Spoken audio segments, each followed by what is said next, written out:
Assalamualaikum Ya. warahmatullahi wabarakatuh. Semangat malam. Waalaikumsalam warahmatullahi wabarakatuh. Abang Iya. sehat bang? Alhamdulillah sehat. Alhamdulillah. Apa intinya? Intinya Bang Juma ini ada Mbak Evelyn ini kan sedang mencari kebenaran dan dia memang sudah meragukan ajaran kekristenannya, di mana dia juga bingung itu kok Tuhan begini ya, kok Tuhan begitu ya, dia juga bingung Bang. Nah udahlah Bang, cerahkan aja lah Bang. Baik. Bismillahirrahmanirrahim. Alhamdulillahirabbil alamin. Segala puji bagi Allah, Tuhan semesta alam. Salawat serta taslim pada junjungan kita baginda Rasulullah Muhammad sallallahu alaihi wasallam. Saudari namanya siapa? Saudari siapa ini? Evelyn, Bang. Evelyn. Baik. Iya bang. Nah, agama yang pertama yang kita kenal itu adalah agama Yahudi. Kemudian muncul agama Nasrani. Ini agama samawi ya. Kemudian muncul Islam. Permasalahan ketika Nabi Musa alaihi salam itu datang, pembangkangan Bani Israel kepada Nabi Musa itu nyata sampai hari ini. Ya. Kemudian Nabi Musa bergeser kepada Nabi Isa alaihi salam. Nabi Isa pun ditolak oleh mereka. Akibat penolakan Bani Israel terhadap kenabian Nabi Isa alaihi salam, lahirlah agama Kristen. Itu dulu. Yang perlu dipahami, lahirnya Kristen akibat makar yang dilakukan oleh Bani Israel atau orang-orang Yahudi ahli Taurat terhadap utusan Tuhan, utusan Allah kepada mereka. Mereka kemudian menolak Nabi Isa, membuat makar, membuat tipuan terhadap apapun yang bisa memperdayakan Nabi Isa pada saat itu agar Nabi Isa bisa dilenyapkan di tengah-tengah mereka. Karena adanya ketakutan mereka terhadap bangsa penjajah Romawi, apabila Nabi Isa kemudian diberikan ruang untuk mengajak Bani Israel pada saat itu untuk menjadi pengikutnya, maka pengikutnya tidak akan lagi menyetor perpuluhan kepada mereka, sehingga mereka tidak ada upeti untuk penjajah Roma. Oleh karena itulah mereka bersekongkol melakukan makar penolakan terhadap kenabian Nabi Isa alaihissalam. Nah, mereka bersekongkol sepakat untuk menganiaya Nabi Isa. Nabi Isa kemudian oleh Allah Subhanahu wa taala diselamatkan naik ke langit. Ketika kemudian mereka membuat makar, makanya Al-Quran mengatakan wa makaru wa makarallah wallahu khairul makirin. Makar yang mereka lakukan, mereka ingin membunuh Nabi Isa, mereka melakukan apapun supaya Nabi Isa bisa terjebak untuk supaya mereka bisa tangkap dan mereka bunuh. Mereka melakukan makar. Tapi Allah bilang wa makaru wa makarallah wallahu khairul makirin. Allah Subhanahu wa taala yang Maha Suci kemudian membalas makar mereka, membalas tipuan mereka dengan balasan yang jauh lebih hebat. Dikarenakan karena pembangkangan mereka terhadap utusan Tuhan yang datang kepada mereka. Maka kemudian hasil daripada makarnya mereka ini, mereka menceritakan tentang kejadian mujizat yang terjadi pada Nabi Isa sebagai satu mujizat yang dilakukan oleh sosok Tuhan yang berinkarnasi menjadi manusia. Maka ajaran ini dilemparkan ke Roma, dilemparkan ke Yunani. Jadilah konsep agama Kristen dengan konsili-konsili yang diadakan kemudian. Nah, sehingga makar ini, agama ini membuat konsep sendiri. Konsep yang Tuhan berikan kepada Bani Israel melalui Nabi Musa, melalui Nabi Isa, itu dihantam dengan konsep yang mereka buat sendiri. Makanya Kristen dan Yahudi nggak pernah bersatu. Padahal menurut Kristen asal mereka adalah Yahudi. Tetapi semua konsep ibadahnya itu tidak pernah dan tidak ada di dalam kitabnya orang Yahudi. ibadah minggu, nyembah Yesus, makan babi, tidak bersunat, Natal, peringati kenaikan Yesus, peringati kematian Yesus. Itu tak pernah ada di dalam kitabnya orang Yahudi dan tidak pernah dilakukan pada masa Yesus berada di tengah-tengah mereka. Ini adalah makar yang mereka buat sendiri. Cerita yang mereka karang sendiri. Makanya Mbak, antara ajaran Yesus, kalau Anda belajar Bible, kalau Anda belajar Bible dengan teliti, coba baca. Di dalamnya tidak akan pernah kita temukan adanya kesamaan antara seruan Yesus yang terlontar dari mulutnya dengan apa yang dipraktekkan oleh gereja hari ini. Gak ada kesamaan. Nah, apa yang terjadi kemudian? Jadi lagi-lagi Al-Quran sebagai patokan, karena Al-Quran ini adalah standar akhir. Maksudnya patokan akhir. Islamlah yang mengurai agama-agama sebelumnya. Islam yang mengurai sembahan-sembahan sebelumnya. Islam yang mengurai kitab-kitab mereka sebelumnya. Maka Al-Quran mengatakan apa? Dalam surah Al-Anbiya ayat 98. Bismillahirrahmanirrahim. Innakum wa ma ta'buduna min dunillah hasabu jahannam. Antum laha waridun. Sungguh kata Allah, kamu wahai orang-orang kafir, dan apa yang kamu sembah selain daripada Allah adalah bahan bakar jahanam. Kamu pasti masuk ke dalamnya. Pertanyaannya, kalau Kristen ini pengikut Nabi Isa alaihissalam dan mereka menyembah Nabi Isa alaihissalam, Nabi Isa pernah kemudian mengajarkan hal tersebut, maka menurut Al-Quran surah Al-Anbiya, Nabi Isa juga akan masuk ke dalam neraka. Karena Nabi Isa, kalau dia disembah, maksudnya Nabi Isa lah yang mereka sembah, maka Nabi Isa juga akan masuk ke dalam neraka. Karena Al-Quran mengatakan, innakum wa ma ta'buduna min dunillah hasabu jahannam. Mereka orang kafir dan oknum yang mereka sembah sama-sama masuk ke neraka. Berarti yang disembah oleh umat Kristen ini bukan Nabi Isa, tetapi adalah Yesus. Tunggu dulu bang semua. Yesus yang mana? Nah ini dia. Apakah Yesus anak ibu Maria? Bukan juga. Berarti Yesus yang mana yang akan masuk ke neraka? Makhluk yang datang kepada mereka mengaku Yesus setelah Yesus terangkat ke langit. Itulah yang akan masuk ke neraka bersama dengan mereka. Berarti yang mereka sembah, yang mengatasnamakan Yesus ini siapa? Iblis. Apa buktinya? Kita buktikan melalui Bible. Yesus mengatakan sebelum dia terangkat ke langit, di dalam Lukas 21 nomor 8, waspadalah sebab akan datang penyesat kepadamu dengan memakai namaku dan mengatakan akulah dia. Saya ulang.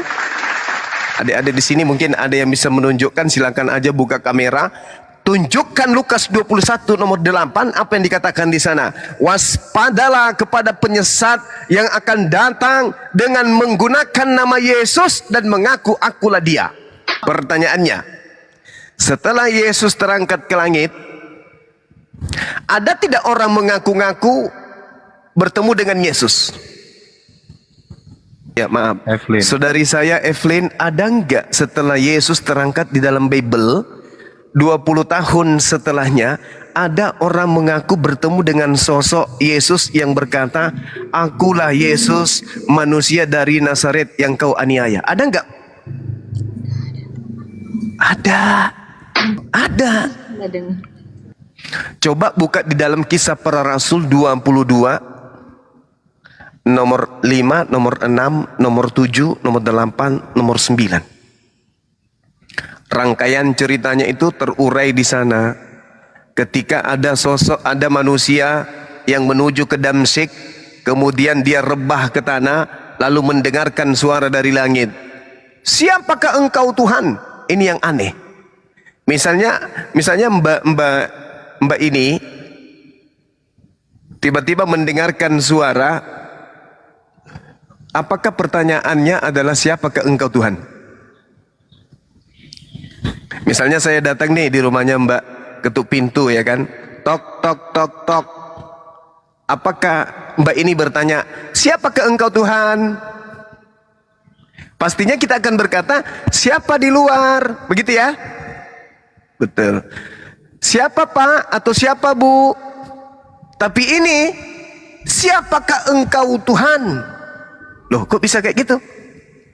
Ketika kemudian Paulus ini menuju ke Damsyik 20 tahun setelah Yesus terangkat ke langit, dia bertemu dengan sosok makhluk yang mengaku Yesus. Akulah Yesus, manusia dari Nazaret yang kau aniaya. Pertanyaannya, terpenuhi tidak apa yang Yesus katakan di dalam Lukas 21 nomor 8, bahwa waspadalah kepada penyesat yang datang dengan memakai namaku dan mengatakan akulah dia. Tergenapi tidak? Tergenapi. Maka jelas ini Al-Quran mengatakan terinci lebih jauh dari itu. Artinya bahwa ketika Yesus mengatakan waspadalah kepada penyesat yang datang setelahku, memakai namaku dan mengaku akulah dia, janganlah kau percaya, kata Yesus. Nah, 20 tahun kemudian ada makhluk datang kepada Paulus. Aku Yesus yang kau aniaya. Apakah murid-murid Yesus ketika datang Paulus mengatakan saya bertemu dengan Yesus loh? Kalau murid Yesus mengingat pesan Yesus, kalau ada orang mengaku pernah bertemu dengan aku dan membawa-bawa namaku dan mengatakan akulah dia, jangan kau percaya. Apakah murid Yesus percaya kepada Paulus? Ketika Paulus mengaku saya bertemu dengan gurumu loh, saya bertemu dengan Yesus loh, apakah murid-murid Yesus akan percaya kepada Paulus? Tidak kan? Tidak. Karena Yesus sudah berpesan, apabila ada orang berkata bertemu dengan aku, jangan kau percaya. Di mana itu tertulis? Matius 24. Matius 24 ayat 23 sampai 26. Pada waktu itu jika orang berkata kepada kamu, lihat, Mesias ada di sini atau Mesias ada di sana, jangan kamu percaya. Sebab Mesias-Mesias palsu dan nabi-nabi palsu akan muncul dan mereka akan mengadakan tanda-tanda yang dahsyat dan mujizat-mujizat sehingga sekiranya mungkin mereka menyesatkan orang-orang pilihan juga. Camkanlah, aku sudah mengatakannya terlebih dahulu kepadamu. Jadi, apabila orang berkata kepadamu, lihat, ia ada di padang gurun, janganlah kamu pergi ke situ. Atau lihat, ia ada di dalam bilik, janganlah kamu percaya. Sebab sama seperti kilat memancar dari sebelah timur dan melontarkan cahayanya sampai ke barat, demikian pula lah kelak kedatangan anak manusia. Di mana ada bangkai, di situ burung nazar berkerumun. Oke, saya boleh jelaskan? Boleh ya? Mbak, boleh saya jelaskan ya? Nah, Yesus kan berpesan tuh sebelum dia terangkat ke langit. Pada waktu itu jika orang berkata kepadamu, lihat, Mesias ini kan Yesus ya. Ya, artinya pada waktu itu jika orang berkata kepadamu, lihat ada Yesus di sini, atau lihat ada Yesus di sana, kata Yesus, jangan kamu percaya. Kenapa bisa ada orang mengaku ada Mesias di sini, ada Mesias di sana? Kenapa bisa? Karena Yesus mengatakan sebab Mesias palsu. Artinya Yesus palsu dan nabi-nabi palsu akan muncul dan mereka akan mengadakan tanda-tanda yang dahsyat dan mukjizat-mukjizat sehingga sekiranya mungkin mereka menyesatkan orang-orang pilihan juga. Jadi menurut Yesus, pada waktu jika orang berkata kepada kamu, lihat Mesias ada di sini atau Mesias ada di sana, jangan kamu percaya. Sebab Mesias palsu dan nabi palsu akan muncul, artinya Yesus palsu. Lalu dikatakan di dalam data nomor 26-nya, dikatakan 25-nya, camkanlah, aku sudah mengatakannya terlebih dahulu kepadamu. Jadi apabila ada orang berkata kepadamu, lihat, dia ada di padang gurun, jangan kamu pergi ke situ. Atau lihat, dia ada di dalam bilik, jangan kamu percaya. Dia di sini artinya Mesias, Yesus. Sebab sama seperti kilat memancar dari sebelah timur dan melontarkan cahayanya sampai ke barat, demikian pula kelak kedatangan anak manusia. Jadi maksudnya, kalau ada orang mengaku setelah saya ini, mengaku bertemu dengan Yesus, bertemu dengan Mesias, jangan kau percaya. Sebab kedatanganku nanti yang kedua ditandai dengan cahaya yang bersinar memancar dari timur sampai ke barat.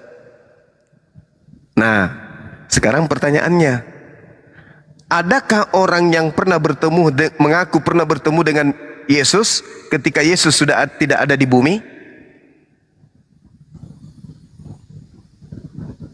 Ada kan? Ada, yaitu Paulus. Paulus mengaku bertemu dengan Yesus. Berarti Paulus ini bertemu dengan Yesus palsu. Sebab kata Yesus, kedatanganku yang kedua nanti ditandai dengan kilat memancar dari sebelah timur dan melontarkan cahayanya sampai ke barat. Apakah itu sudah pernah terjadi? Belum. Berarti Yesus belum datang. Berarti yang datang kepada Paulus, yang datang kepada Ananias, yang datang kepada penulis kitab Wahyu, itu semua adalah Mesias palsu.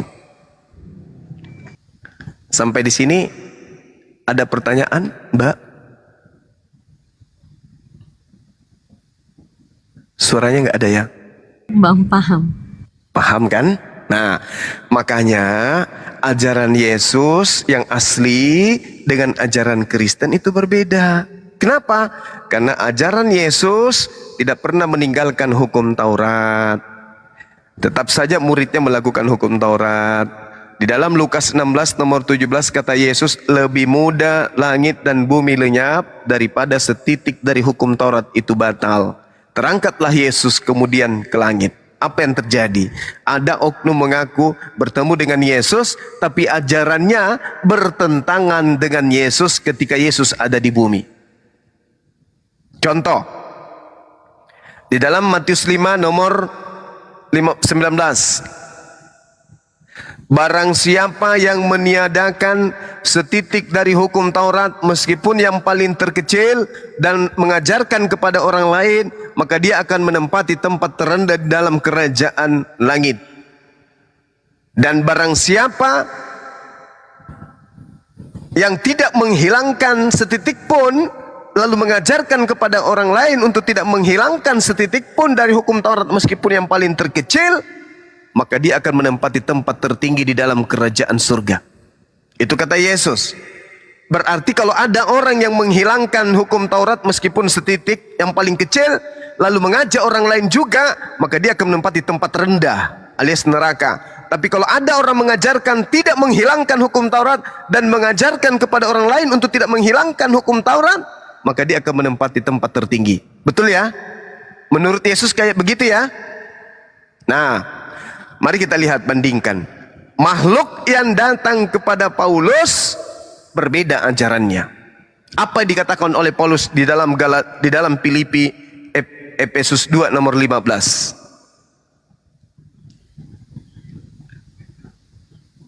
Dengan matinya Yesus di atas tiang salib, dia telah membatalkan hukum Taurat beserta segala perintah yang ada di dalamnya. Gila. Coba. Dia mengatakan hal yang demikian. Padahal Yesus mengatakan, barang siapa yang meniadakan meskipun yang paling terkecil sebelum dunia ini lenyap, maka dia akan menempati tempat terendah. Tapi Paulus mengatakan, dengan matinya Yesus di atas tiang salib, dia telah membatalkan segala hukum Taurat dan segala perintah yang ada di dalamnya. Kira-kira yang Kristen ikuti yang mana? Yesus atau Paulus? Menurut Mbak? Jadi kebanyakan ajaran si Paulus. Berarti Yesus yang dijual oleh Paulus ini adalah Mesias palsu yang datang kepadanya. Mesias palsunya datang mengaku sebagai Yesus, dan Paulusnya sendiri adalah nabi palsu itu sendiri. Karena hanya Yesus yang kemudian mengaku pernah bertemu dengan Yesus di padang gurun. Hanya Paulus yang pernah mengaku Yesus di padang gurun. Hanya Paulus yang pernah mengaku bertemu Yesus di dalam bilik. Hanya Paulus, yang lainnya tidak. Jadi apabila ada orang berkata kepadamu, lihat, Yesus ada di padang gurun, jangan kau pergi ke situ. Siapa yang pernah mengaku bertemu Yesus di padang gurun? Paulus. Ketika dia menuju ke Damsyik. Mana dalilnya? Kisah Para Rasul 22, nomor 8, nomor 9. Di mana lagi? Kisah Para Rasul 9, nomor 5, nomor 6, nomor 7, nomor 8, nomor 9. Paulus menuju ke Damsyik. Dari Yerusalem ke Damsyik itu padang gurun.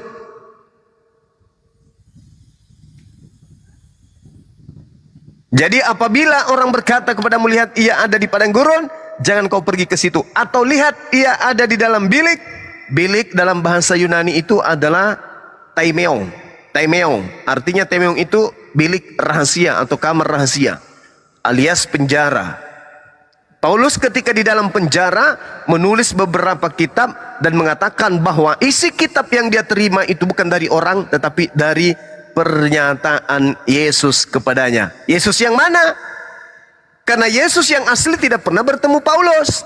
Berarti Yesus yang mengajarkan Bible, perjanjian surat-suratnya Paulus adalah Yesus yang mengaku Yesus kepada Paulus itu sendiri. Makanya bertentangan antara Yesus yang asli dengan ajaran Mesias atau Yesus yang palsu. Makanya orang Yahudi murid Yesus tidak percaya kepada Paulus. Makanya orang Yahudi sampai hari ini tidak menjadi Kristen. Kristen adanya di mana? Di Roma. Kenapa demikian? Karena Roma pada saat itu memang penyembah dewa-dewa. Itu jelas itu. Makanya di dalam Matius 7 nomor 15 sampai nomor 23, Yesus berpesan kepada muridnya apa? Waspadalah kepada nabi-nabi palsu. Dari ajarannya kau bisa mengenal mereka. Apa ajarannya yang disebut Yesus di situ? Pertama, memanggil aku Tuhan.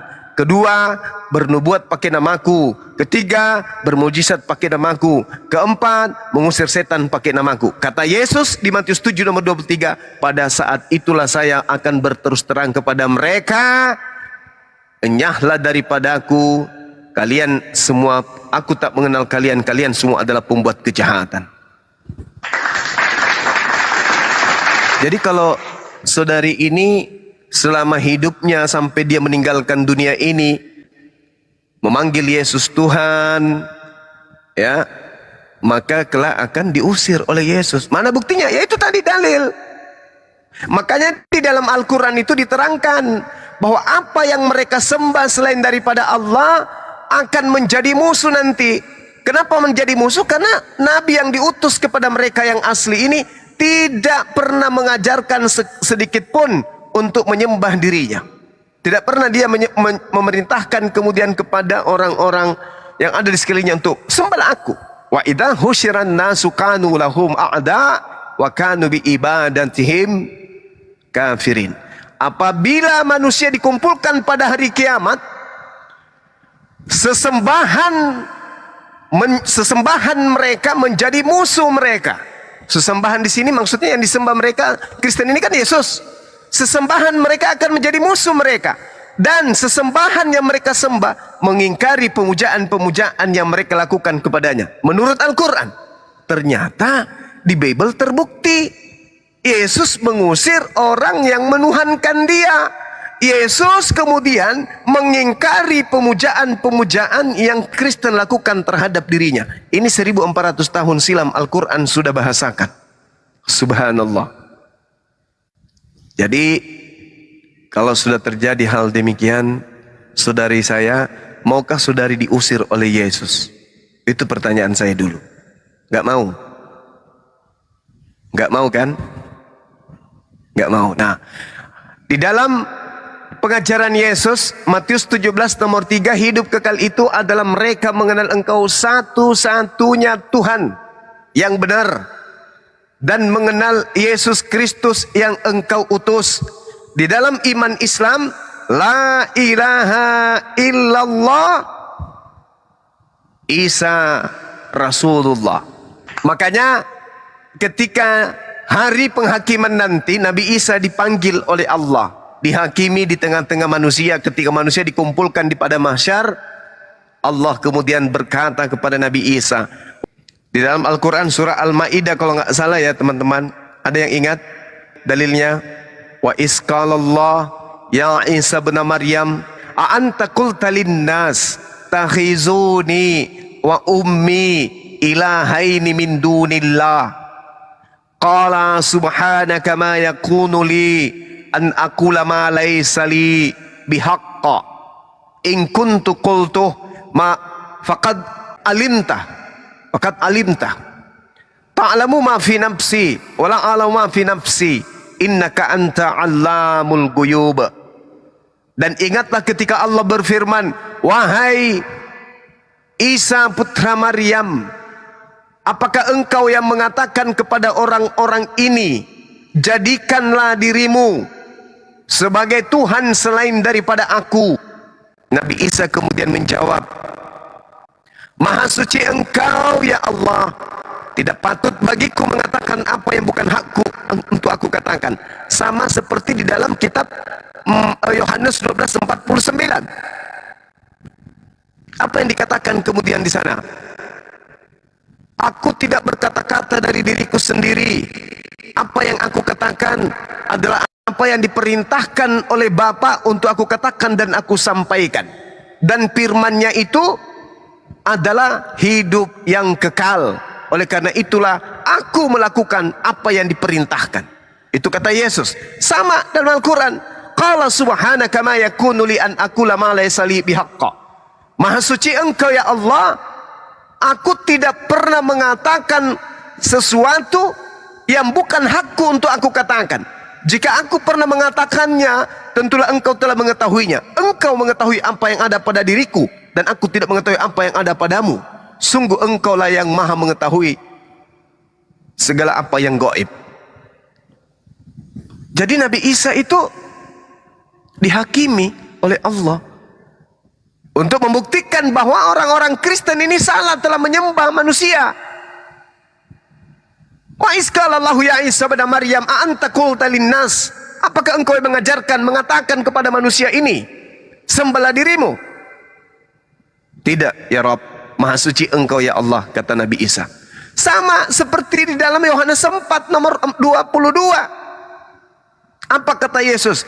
Aku menyembah apa yang aku kenal, kalian menyembah apa yang kalian tidak kenal. Ani abudullah rabbi wa rabbakum. Aku mengajarkan kepada mereka, sembahlah Allah Tuhanku dan Tuhanmu. Tuh, sama. Yesus yang mengajar selama 3 tahun dengan yang ada di dalam Al-Quran itu sama. Ajarannya sama. Inni abdullah atani al-kitab wa ja'alani nabiyan. Dia mengatakan sesungguhnya aku ini adalah hamba Allah. Aku menyembah kepada Tuhan yang aku kenal, kata Yesus. Berarti Yesus itu adalah Abdullah, hamba Allah, abdi Allah. Sama seperti pengakuan Yesus, sama seperti Al-Quran. Nanti Yesus ini berubah menjadi Tuhan lah, mati dan bangkit hari ketiga lah, dialah terang dunia lah, dia sang bintang fajar lah, dialah yang Alfa dan Omega, dialah awal dan akhir. Setelah ada oknum yang datang mengaku-ngaku Yesus kepada Paulus dan teman-temannya. Makanya Yesus mengatakan sebelum dia terangkat, waspadalah kepada ahli Taurat, waspadalah kepada orang Farisi. Kenapa bisa? Kan orang Farisi akan mengajarkan ajaran yang jauh lebih sesat daripada ajaran yang ada pada masa itu, yang ada pada masa Nabi Musa, yang ada pada masa Nabi Isa, dan setelahnya ajarannya 2 kali lebih jahat daripada ahli Taurat itu sendiri. Di mana diterangkan? Di dalam Matius 23 nomor 15. Celakalah engkau wahai ahli Taurat, celakalah engkau wahai orang munafik, wahai orang Farisi, engkau menyeberangi lautan, menjelajahi daratan untuk mentobatkan orang masuk menjadi pengikut agamamu, dan setelah menjadi pengikutmu kau jadikan dia menjadi orang neraka dan 2 kali lebih jahat daripada engkau sendiri. Artinya Mbak, kata Yesus, ada orang ahli kitab, ada orang Farisi yang akan meninggalkan Yerusalem, menyeberangi lautan, menjelajahi daratan, mendirikan sebuah sekte, dan pengikutnya dijadikan 2 kali lebih jahat daripada dirinya sendiri, dan pengikutnya adalah orang-orang neraka. Pertanyaannya, ahli Taurat orang Farisi mana yang mendirikan agama di luar agama Yahudi? Ahli Taurat mana, orang Farisi mana yang keluar meninggalkan Yerusalem mendirikan agama baru di luar agama Yahudi? Dan apa nama agamanya dan siapa orang Farisinya? Bisa dijawab? Belum bisa dijawab. Nah, Filipi 3 nomor 5, Paulus mengaku sebagai orang Farisi. 1. Benarkah di sana Paulus mengaku orang Farisi?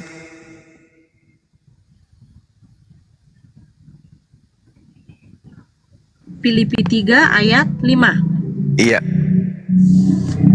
Filipi 3 ayat 5, disunat pada hari ke-8 dari bangsa Israel, dari suku Benyamin, orang Ibrani asli, tentang pendirian terhadap hukum Taurat. Aku orang Farisi. Nah, benar ya? Betul ya? Farisi. Iya, betul kan? Nah, di dalam Matius 23 nomor 15, celakalah engkau wahai orang Farisi. Betul ya? Sekarang pertama, celakalah engkau wahai ahli Taurat. Filipi 3 nomor 6 sampai nomor 7, dia adalah ahli Taurat. Dia mengaku dalam hal Taurat aku tidak bercacat, berarti dia adalah ahli.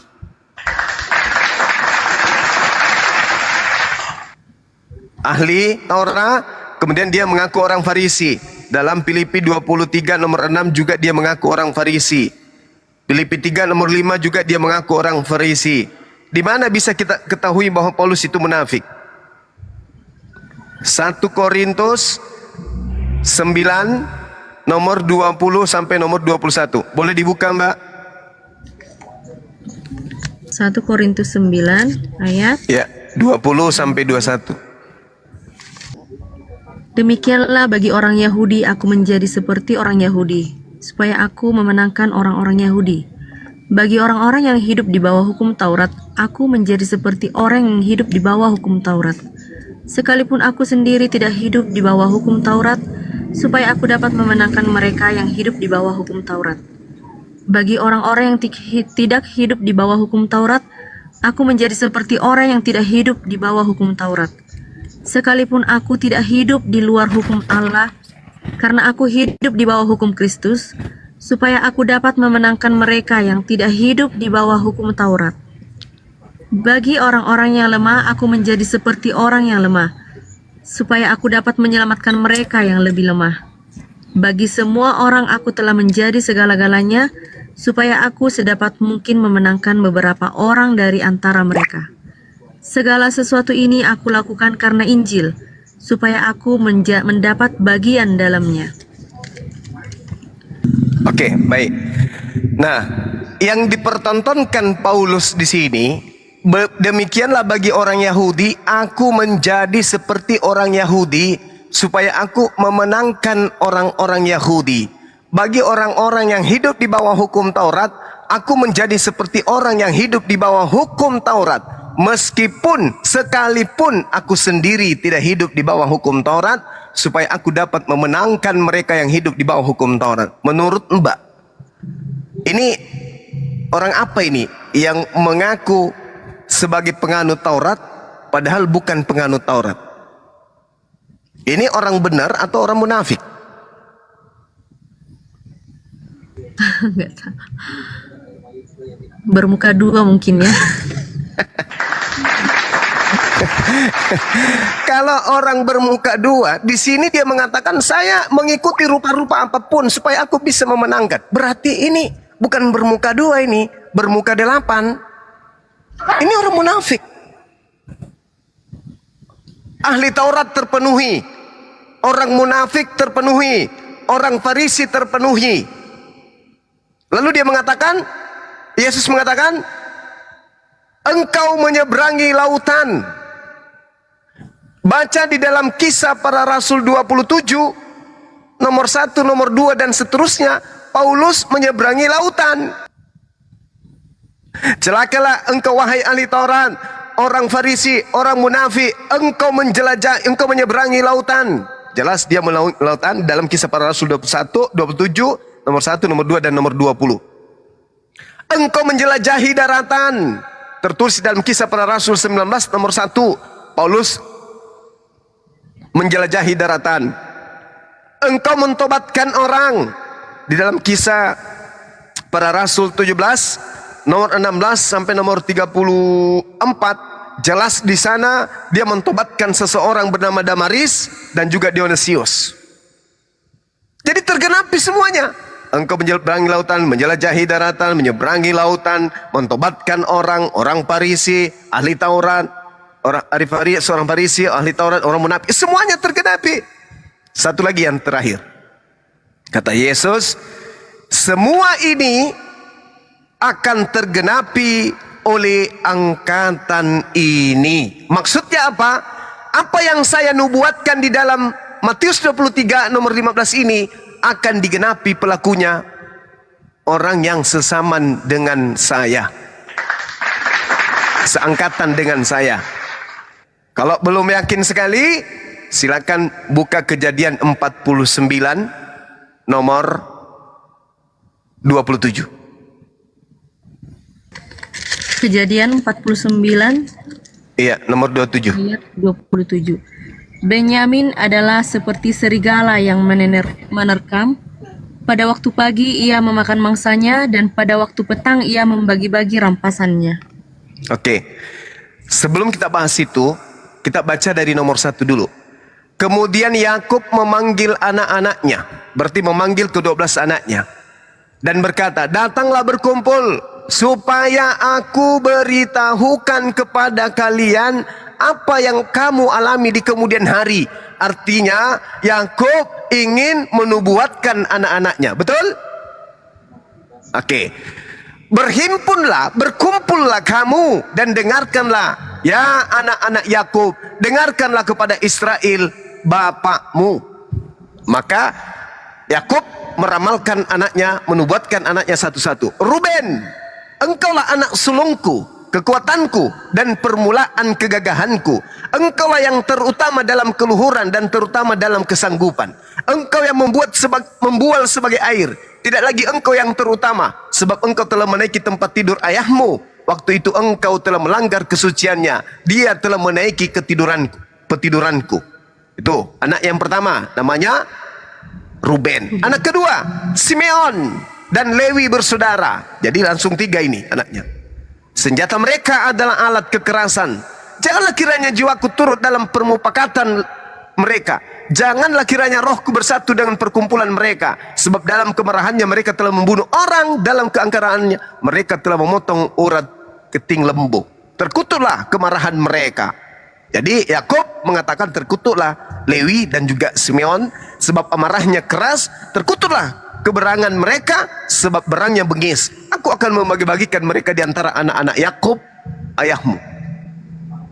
Terus dikatakan Yehuda, menyerahkan mereka di antara anak Israel. Yehuda, jadi dia sebut semua. Engkau akan dipuji oleh saudara-saudaramu. Tanganmu akan menekan tengkuk musuhmu. Kepadamu akan sujud anak-anak ayahmu. Yehuda adalah seperti anak singa. Setelah menerkam, engkau naik ke suatu tempat yang tinggi, hai anakku. Yang meniarap dan berbaring seperti singa jantan, atau seperti singa betina. Siapakah yang berani membangunkannya? Tongkat kerajaan bla bla bla bla bla, sampai kepada Sebelon, sampai kepada Gad, sampai kepada Naftali dan Asher, Yusuf, dan juga sampai kepada Benyamin. Apa kata Yakub setelah sampai kepada Benyamin? Benyamin adalah seperti serigala yang menerkam. Pada waktu pagi ia memakan mangsanya, dan pada waktu petang ia akan membagikan rampasannya. Lihat, Filipi 3 nomor 5, Paulus mengaku keturunan Benyamin, berarti dia akan berlaku seperti serigala. Dan Yesus mengatakan, waspadalah kepada serigala yang nyamar seperti domba. Betul? Benar sekali. Jadi Paulus dikatakan di sini, Benyamin dikatakan, engkau menerkam pada waktu pagi, kau makan mangsamu, dan pada waktu petang ia membagi-bagikan rampasannya. Lihat, Paulus mengambil materi-materi dari hukum Taurat miliknya orang Yahudi, lalu rampasannya itu dilemparkan, dibagi-bagikan kepada Romawi dan Yunani. Betul? Benar ya? Betul ya? Dia mengatakan, berbicara mengenai hukum Taurat, berbicara mengenai Yesus, berbicara mengenai Bani Israel, dan itu semuanya diberikan kepada Romawi dan Yunani. Tergenapi semuanya. Jadi ini Bible yang kita pelajari menghantarkan kita kepada pengetahuan bahwa Kristen ini adalah pengikut keturunan Benyamin, dan kemudian Yesus sendiri yang datang di tengah-tengah Bani Israel tidak pernah mengajarkan ajaran Kristen. Itu saja kesimpulannya. Masya Allah. Mantap. Masya Allah.